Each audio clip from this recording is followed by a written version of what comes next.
Hey everybody, this is Toby Younis with the Gypsy Kiss. Second try. Stick with me a couple of seconds, and we'll talk some of Gypsy Kiss stuff.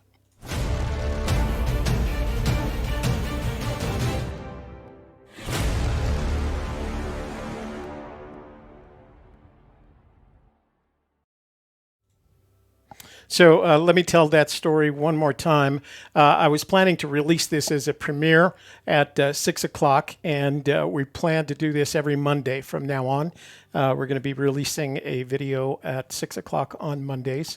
But I got caught up in traffic coming back from Albuquerque, and so I didn't get to upload the premiere, et cetera, et cetera, et cetera. So I'm just going to do it live, and I promise to be done before Christy and Mike start their show at 7 o'clock.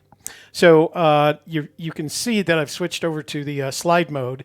But before I do that, of course, I want to do some. Housekeeping, you want towels? Of course you want towels. Make sure that before the end of the evening, you give us a thumbs up, like this video, because YouTube likes it when you like our video, and the MTP will especially like it when you like our video. Share it with your family members, your friends, your neighbors, your business associates, and the entirety of your social networks so that we can grow the channel. And then finally, if you're not already a subscriber, this would be the ideal time to subscribe by clicking that subscribe button.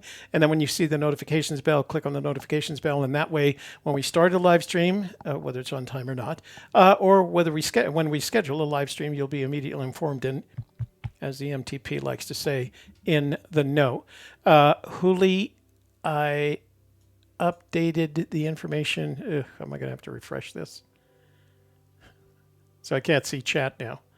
So I don't know if I'm live. Hold on. Let me do this again. Hi, Dios mío. Okay, hold on. Got to get the live dashboard, and then we do the live dashboard and live, and pop out the chat. And pop out the chat there, and then I can close that. Okay. Whew. That's what I get for doing something on the fly. Yeah, Huli should have her wrench back. I corrected the mistake that I made last week. Oh, look, and the magical treasure princess in the form of the softer side is back in the room. Okay, so here's what I want to do today. I've already done that. So what I'd like to do today is talk a little bit about a Gypsy's Kiss. And we'll do a lot of these. Like I said before, we plan to do one of these videos, launch one of these videos every Monday at around 6 p.m. so that we're not conflicting with anybody else's. And we're not going to make it a long thing. We'll probably do it as a premiere or a video upload. What I'd like to talk about, and we had Shelley and I had this conversation over the weekend, and we thought one of the things that we might want to do is tell you the 4 parameters that guide or bound our search theories. I guess you can call them the boundaries of our search theories. And we start with this, and then we evolve as we go to the various locations. But we thought we'd share that with you because I know there are lots of people out there that don't necessarily agree with this. And so I want to establish some caveats. The first caveat is that these are our opinions. That's all they are. They're like yours in the sense that you have opinions, and you know what they say about opinions. They're like belly buttons. Everybody has one. Now, while you can say, quote, "You're wrong," unquote, Toby, it would be meaningless unless you actually had the treasure in your possession.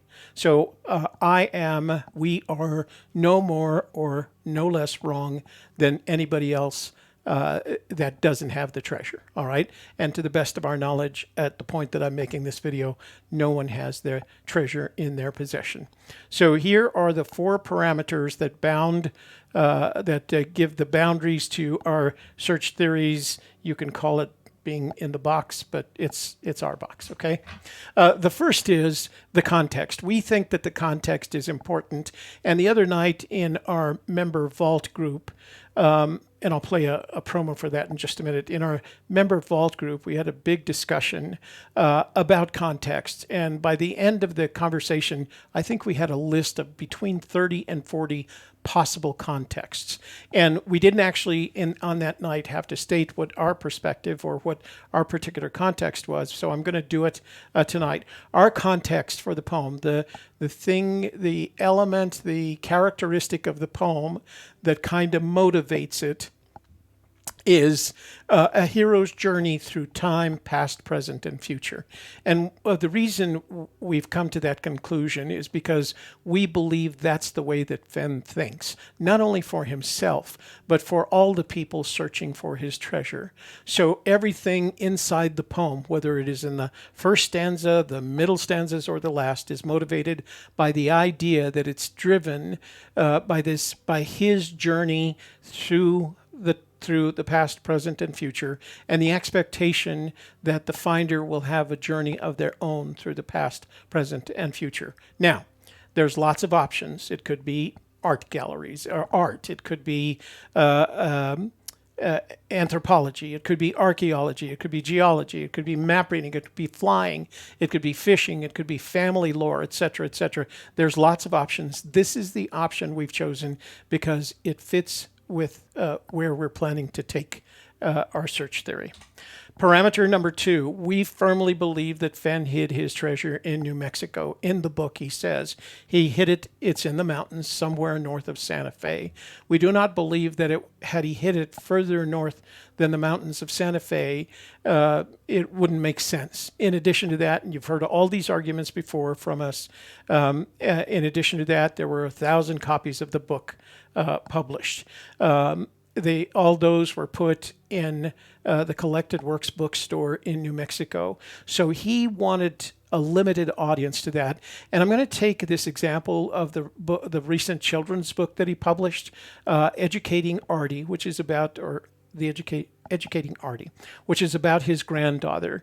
And what he did in order to limit the number of people that would see this book is he published only 100 copies. They're numbered because we know that Cynthia got copy number 27, and that he didn't want it to get any much further than the members of his family and probably the people that he thinks, or he believes, I don't say thinks, that he believes are his close friends, Cynthia being amongst them. He did the same thing with The Thrill of the Chase. He made it effectively a limited edition of 1,000 copies, made sure that it wouldn't travel very far outside of Santa Fe by putting it in the Collected Works, and then probably told all his friends about it, selling the copies, donating the profits to the Collected Works and to the Cancer Fund, etc., etc. But he wanted it to be a limited edition, and he certainly didn't want it to be a limited edition that would cause any of his friends who are going to be the buyers of this book. I can't imagine that he ever thought that there were going to be strangers to him that were going to buy this book. I think he imagined, because it was in the Collected Works and because it was a limited edition, that it was going to be his friends that bought it, and that his friends would search in New Mexico, someplace in New Mexico, for the treasure. He said he made it difficult but not impossible. It's in the mountains somewhere north of Santa Fe. So we believe that the treasure is hidden in New Mexico. You can say we're wrong, but until you have the treasure, we are no more wrong than you are. Okay? Just keep that in mind. These are our opinions. The third parameter is that the first clue in the poem is defined by the 2009-2010 State of New Mexico fishing regulations. And the reason we believe that is because it does two things. Number one, it has the precise definition of warm waters.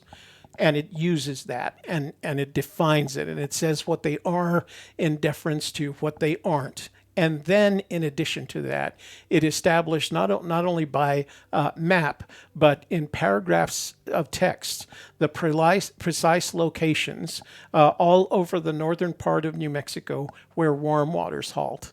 Now, it could be argued again that we're wrong, but unless you have the treasure chest in your hands, we are no more wrong than you, and you are no more right than us. But what we could argue is that we have yet to see a warm water halt, a definition, a distinction for warm water halt that has the precision of the definition and the precision of the location, because the warm waters halting in the New Mexico fishing regulations are precise to 6 decimal positions in both latitude and longitude. That's pretty accurate.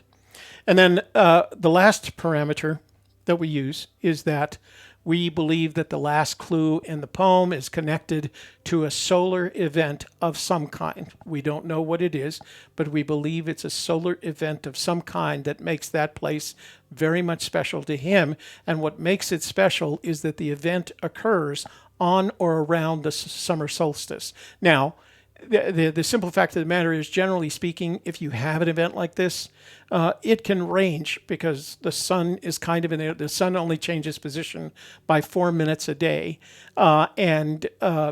and so it could be a month on either side of that where you might see this solar event. And because of the way the sun works, the solar system works, it could be accurate to within 100 years, maybe even more than that, but we are certain about 100 years.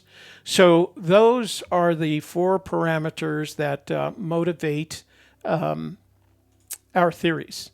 And we don't ask anybody to use them. We don't ask anybody to agree with us. We don't ask anybody to take them and run with them, or we don't ask anybody to believe that our parameters are any better or any worse than any of yours. All right?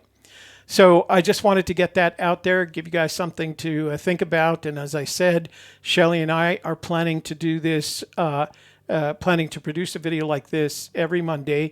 And honestly, it's the result of the conversations that we're having in our member vault on Tuesdays and Thursdays. You know what? And I promised her I was going to play that promo.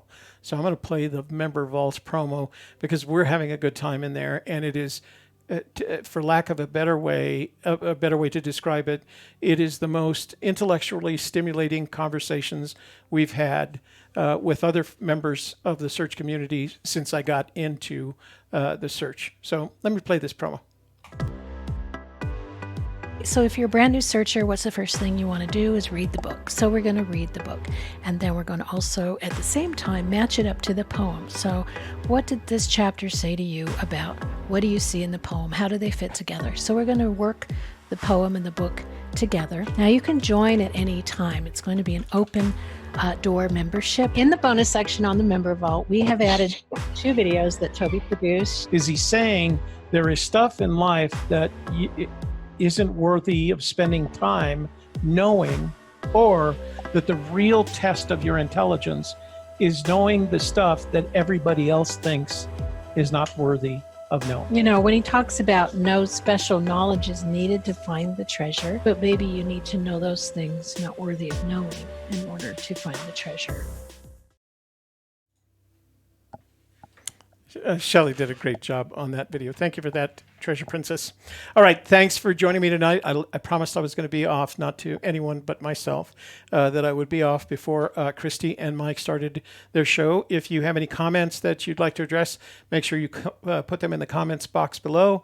Otherwise, we'll see you guys at 7 o'clock on Wednesday, New Year's, for our New Year's show. Again, thanks for dropping by. And you can look for more of these videos on Mondays from this point forward. All right, here we go. Thanks, guys.